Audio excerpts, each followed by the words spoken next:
Turki merupakan negara sekuler yang disebabkan oleh peran Mustafa Kemal Atatürk yang menyisipkan ideologi sekuler di negara ini. Beliau berpandangan kalau Islam ikut campur dalam ranah publik maka akan mengalami kemunduran. Sedangkan negara barat yang tidak melibatkan agama dalam politik dan melakukan sekularisasi berhasil menghasilkan peradaban yang tinggi. Jadi, selama pemerintahan Kemal, Turki menjadi negara yang sekuler yang dimana agama berada dalam ranah privat dan di bawah kontrol negara. Seiring berjalannya waktu, sekularisme di Turki malah membawa kemunduran pemerintahan dan masyarakat di sana.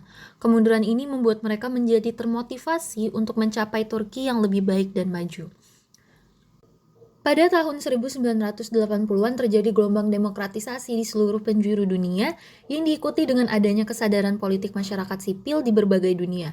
Dan untuk Turki sendiri, keinginan mereka untuk bergabung ke Uni Eropa, mereka harus memenuhi syarat yaitu menjalankan demokrasi utuh, yang dimana hal ini membuat banyak orang di Turki jadi sadar bahwa gagasan sekularisme Mustafa Kemal telah kehilangan orientasi dan mereka mencoba berpolitik secara sehat dengan mendirikan partai dan mengikuti pemilu secara konstitusional. Momentum ini menjadi kesempatan untuk kebangkitan politik Islam yang dilakukan oleh kalangan menengah Muslim dan pengusung ide-ide Islam diikuti dengan pendirian partai-partai berbasis Islam. Tetapi tetap saja partai penguasa beraliran nasionalis sekuler mendominasi demokrasi di sana. Mereka juga cukup berpengaruh di Mahkamah Nasional. Akibatnya banyak partai berideologi Islam dibekukan karena dianggap bahwa ideologinya tidak sesuai dengan konstitusi Turki. Tetapi para tokoh Muslim tidak menyerah begitu saja, mereka tetap memperjuangkan ideologi Islamisme. Nekmettin Erbakan, seorang pejuang Islam, beliau begitu gigih dalam menegakkan cita-cita Islam di tengah sekularisme Turki. Erbakan membangun gerakan Islamis di Turki. Di tahun 1996, beliau memenangkan partai yang dipimpin sendiri olehnya dan partai pengusungnya yaitu Partai Islam Refah. Umur pemerintahannya hanya 1 tahun karena dibubarkan oleh militer Turki yang mengantisipasi Erbakan dalam mengembangkan ideologi Islamisme di sana. Recep Tayyip Erdogan selaku murid dari Necmettin Erbakan dengan Abdullah Gül melanjutkan perjuangan dalam mendirikan partai berbasis Islam. Partai mereka dirikan bernama Adalet ve Kalkınma Partisi atau Partai Keadilan dan Pembangunan yang didirikan di 14 Agustus 2001. Di 2002 juga mereka berhasil memenangkan pemilu dan mendapatkan apresiasi masyarakat. Partai ini pun menjadi partai yang sangat berkuasa dengan mendapatkan 367 kursi dari 550 kursi di parlemen. Di tahun 2007 mereka kembali memenangkan pemilu kembali dengan Abdullah Gül sebagai presiden dan Erdogan sebagai perdana menterinya. Pada masa ini Erdogan membuat kebijakan yang dimana mengadakan pengajaran Al-Quran dan hadis di sekolah-sekolah negeri di Turki yang sudah lama hilang dan kebebasan berhijab di kampus-kampus Turki. Selama kepemimpinan ini, Turki mengalami kemajuan yang pesat dan Erdogan juga dikenal sebagai pemimpin terbaik di dunia. Di tahun 2011, Erdogan kembali jadi Perdana Menteri lagi. Pada 2014, Erdogan selesai menjadi Perdana Menteri dan lanjut menjadi Presiden, yang dimana beliau terpilih pada tanggal 10 Agustus 2014. Erdogan juga sangat disukai oleh masyarakat karena pesan Islam dari kebijakan-kebijakan politiknya dibawa secara damai. Selanjutnya adalah Islamisme Turki kontemporer. Yang pertama adalah Pasca Kemalis. Bangkitnya Islam dalam periode Pasca Kemalis merupakan suatu fenomena mengendurnya pengaruh sekulerisme. Dan juga adanya semangat masyarakat Turki modern, yang dimana ditandai dengan adanya semangat masyarakat Turki modern untuk menjadi suatu bangsa yang modern dan demokratis yang disertai dengan kesadaran yang mendalam mengenai watak dan ideal keturkian dan keislaman. Mereka semangat menjalankan selebrasi nasional seperti Idul Adha dan Idul Fitri. Selanjutnya adalah meningkatkan kedudukan sosial wanita yang dimana kantor-kantor pemerintah dan organisasi-organisasi sosial swasta menaruh perhatian dalam melakukan program-program kesejahteraan sosial untuk meningkatkan kedudukan sosial wanita-wanita di Turki. Lalu juga ada Kizilay atau bulan sabit merah yang dimana merupakan bagian dari palang merah yang memberikan segala macam bantuan kepada fakir miskin dan orang-orang yang memerlukan, terutama para korban malapetaka dan bencana nasional. Ia juga mengatur keberangkatan jamaah haji ke Mekah. Dalam beberapa kejadian, organisasi ini juga memberikan bantuan kepada korban banjir dan gempa bumi di negeri-negeri lain. Selanjutnya adalah variasi implementasi Islam dalam negara kontemporer. Yang pertama, kita mengambil contoh dari negara Iran. Iran sendiri memiliki ideologi yang berdasar kepada mazhab Syiah Imam 12, yang mana mayoritas aliran Syiah itu adalah penganut aliran 12 imam atau imamiyah. Di Iran, mengikuti aliran dari Jafar.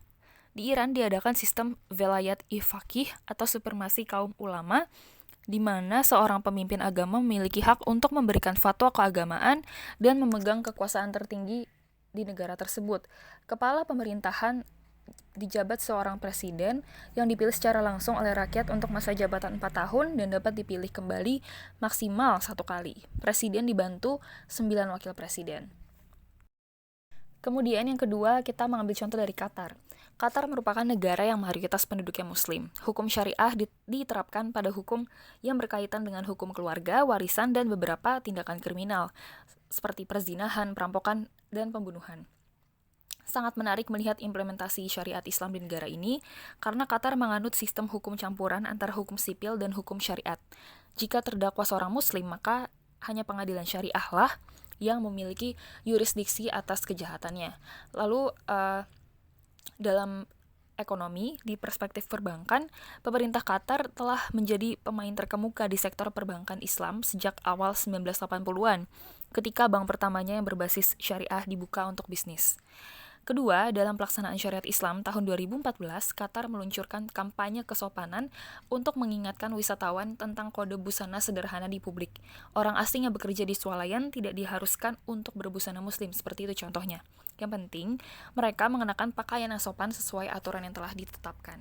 Selanjutnya, kebijakan politik Recep Tayyip Erdogan. Recep Tayyip Erdogan itu sendiri adalah politisi yang dijuluki sebagai penghapus sekularisme warisan Mustafa Kemal Atatürk. Dengan nasib politiknya, Erdogan mengembalikan masa keemasan Turki setelah sebelumnya terjerat fanatik sekularisme dan terjadi penihilan nilai-nilai Islam di negara Turki. Dengan langkah politik melalui kebijakan-kebijakan Erdogan, dirinya mampu meyakinkan masyarakat Turki bahwa dengan identitas Islam, Turki bisa mengembalikan kejayaan bangsa yang tidak hanya kuat dalam segi pertahanan, tapi juga dalam segi perekonomian. Begitu pula keyakinan bahwa Islam adalah solusi. Erdogan yang dibesarkan dalam lingkungan keislaman mampu membangkitkan kembali Turki dari julukan The Sick Man in Europe, menjadi negara yang sehat dan tumbuh berkembang, bahkan diperhitungkan sebagai negara yang mampu memberikan kontribusi dalam menciptakan perdamaian.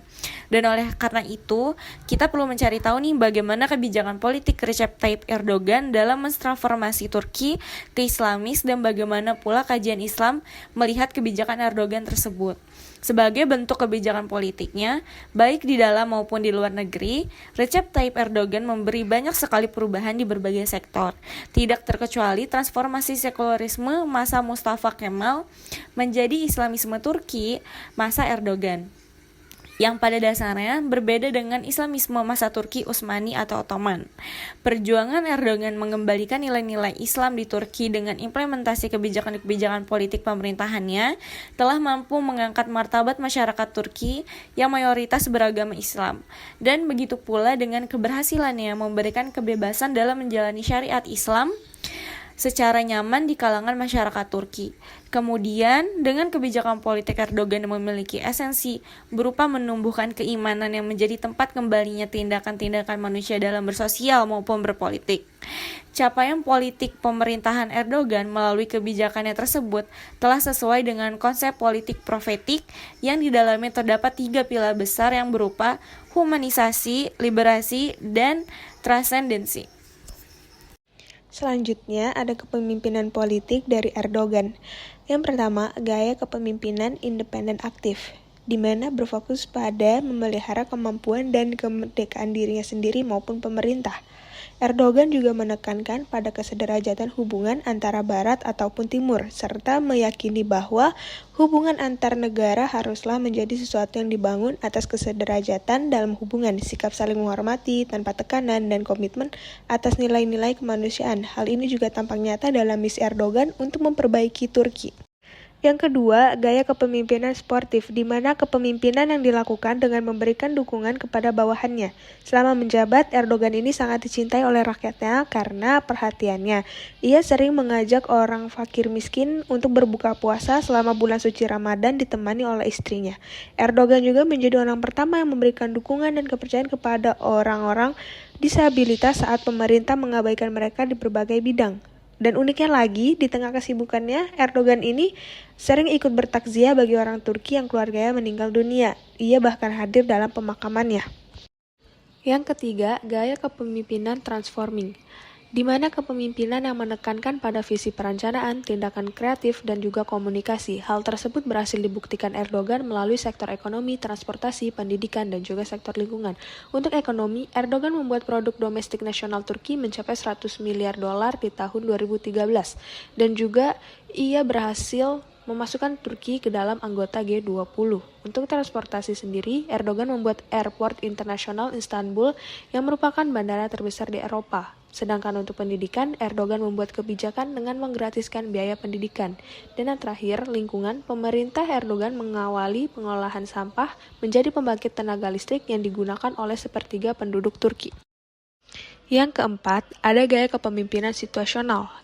Gaya kepemimpinan ini tuh harus diterapkan pemimpin terhadap orang-orang atau sekelompok orang yang bergantung pada level kematangan dari orang-orang yang akan dipengaruhi oleh pemimpinnya. Tentu tidak cukup bagi Erdogan sebagai pemerintah untuk hanya menggunakan satu model gaya kepemimpinan saja, mengingat banyaknya kebutuhan dan langkah yang harus diambil olehnya. Maka dari itu, ia juga menjadi pemimpin yang situasional dalam menjalankan tugas dan tanggung jawabnya. Erdogan adalah seorang pemimpin yang mau berubah dan tidak berpikir untuk hanya menggunakan satu metode saja. Dan yang terakhir ada gaya kepemimpinan pelayan. Kepemimpinan pelayan adalah suatu kepemimpinan yang berawal dari perasaan tulus yang timbul dari dalam hati untuk melayani. Dalam memimpin Turki, Erdogan tidak pernah berlaku layaknya seorang bos yang hanya bisa memerintah ataupun berlaku semaunya. Erdogan justru menjadikan dirinya sebagai sosok penolong bagi masyarakatnya, khususnya bagi mereka yang membutuhkan bantuannya. Ketika ia menjadi wali kota Istanbul, Erdogan berusaha untuk membebaskan Istanbul dari utang-utangnya yang mencapai miliaran dolar dan mengubahnya menjadi keuntungan investasi hingga 12 miliar. Selanjutnya yaitu perbandingan studi kasus. Yang pertama, Arab Saudi. Arab Saudi merupakan kerajaan yang dibangun berdasarkan persekutuan antara politik dan agama yang direpresentasikan kepada suku Najd, Muhammad ibnu al-Saud dan keluarganya di pihak politik, dengan Muhammad ibnu Abdul Wahab dan Wahabismenya di pihak agama. Penguasa dan ulama Wahabi bertekad menjadikan Arab Saudi sebagai kerajaan yang didasarkan pada syariat Islam, di mana negara bertanggung jawab terhadap pelaksanaan syariat Islam tersebut dalam masyarakat dan politik.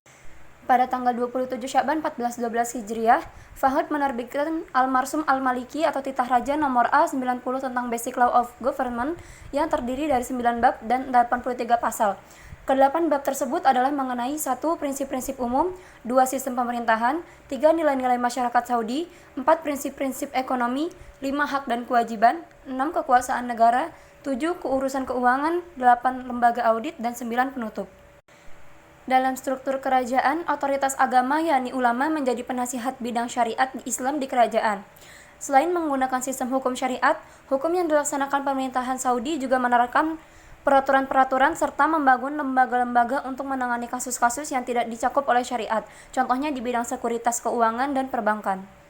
Yang kedua yaitu Iran. Pada tahun 1979, revolusi Iran yang dipimpin oleh Ayatullah Imam Khomeini mendirikan sebuah republik Islam teokratis dengan nama Republik Islam Iran. Dalam konstitusi Iran dinyatakan bahwa semua keputusan politik harus didasarkan pada atau tidak boleh bertentangan dengan syariat Islam yang ditafsirkan oleh otoritas politik keagamaan. Iran juga memiliki doktrin yang disebut sebagai wilayah al-faqih, di mana kekuasaan tertinggi di tangan seorang ulama yang takwa, adil, mampu memimpin, serta disetujui mayoritas umat. Akan tetapi, seorang wilayah al-faqih tersebut tidak duduk dalam jajaran eksekutif, melainkan lebih bersifat sebagai pembimbing atau pengontrol. Sedangkan untuk jajaran eksekutifnya sendiri, kekuasaan tertinggi berada di tangan presiden yang dipilih langsung oleh rakyat. Dalam konteks ini, Republik Islam Iran bereksperimen untuk memadukan antara sistem demokrasi Barat dengan Islam, apalagi sejak era Presiden Khatami yang dikenal sebagai figur moderat, terbuka terhadap dunia luar, dan lebih mengedepankan cara-cara dialogis dalam merespon aspirasi rakyat yang menuntut politik yang lebih terbuka. Yang ketiga yaitu Turki. Seperti yang sudah dijelaskan sebelumnya, masa keemasan Turki sebelumnya pernah padam dan terjerat fanatik sekularisme, dan juga pernah terjadi penihilan nilai-nilai Islam di negara Turki. Pada masa pemerintahan Erdogan, ia mengembalikan semua nilai-nilai Islam di Turki dengan implementasi kebijakan-kebijakan politik pemerintahannya yang nyatanya mampu mengangkat martabat masyarakat Turki yang mayoritas beragama Islam. Begitu pula dengan keberhasilannya memberi kebebasan dalam menjalankan syariat Islam secara nyaman di kalangan masyarakat Turki. Kemudian dengan kebijakan politik Erdogan yang memiliki esensi berupa menumbuhkan keimanan yang menjadi tempat kembalinya tindakan-tindakan manusia dalam bersosial ataupun berpolitik.